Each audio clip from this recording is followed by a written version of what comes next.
السلام علیکم۔ آج ہم بات کریں گے علی بابا کی۔ علی بابا ایک غریب شخص تھا اور وہ اپنی غربت سے بہت ہی تنگ آ چکا تھا، اور سارا دن وہ سوچنے لگتا تھا کہ کون سا کاروبار کروں اور میں اپنے بچوں کا گزر سفر کروں اور ان کا پیٹ پالوں۔ جب علی بابا یہ سارا دن سوچتے رہتا تھا اور اپنی بیوی کو کہہ رہا تھا کہ میں کون سا کاروبار کروں، تو وہ کچھ انگوروں کا کاروبار کرتے تھے اور اپنا گزر سفر کرتے تھے، مگر ان سے ان کا گزر سفر نہیں چل رہا تھا اور دن بدن بہت ہی بڑی مشکلیں آتے جا رہی تھی۔ تو علی بابا ان سے بہت ہی کنفیوز تھا اور علی بابا سوچتا تھا۔ تو ایک دن علی بابا نے جنگل میں سے گزر رہا تھا تو کچھ چوروں کو دیکھا،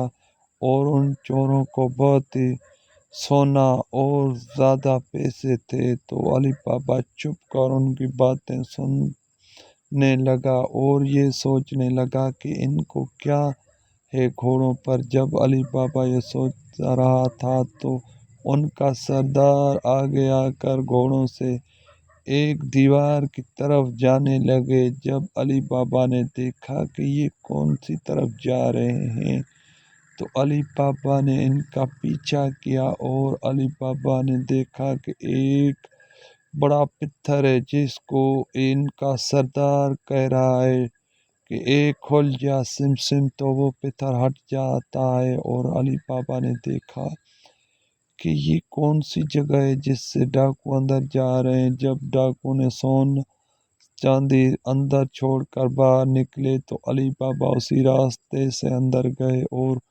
وہاں سے کچھ سونا اٹھا لیا اور اپنے گھر لے آئے۔ جب اپنے گھر لے آئے تو ان سونا کو بھیج کر علی بابا نے اپنا گزر سفر کیا۔ جب بھی وہ اس کو ضرورت پڑتی تھی تو وہاں جا کر وہ زیادہ سے زیادہ سونا لے کر آتے تھے اور اپنا زندگی سکون سے گزار رہے تھے۔ مگر علی بابا کو یہ تو پتہ نہیں تھا کہ ایک دن میں پکڑا جاؤں گا، اور علی بابا اپنی مستیوں میں مست رہتا تھا، مگر اس کو یہ پتہ نہیں تھا کہ میرے پیچھے کوئی سازش بھی ہو رہی ہے یا نہیں۔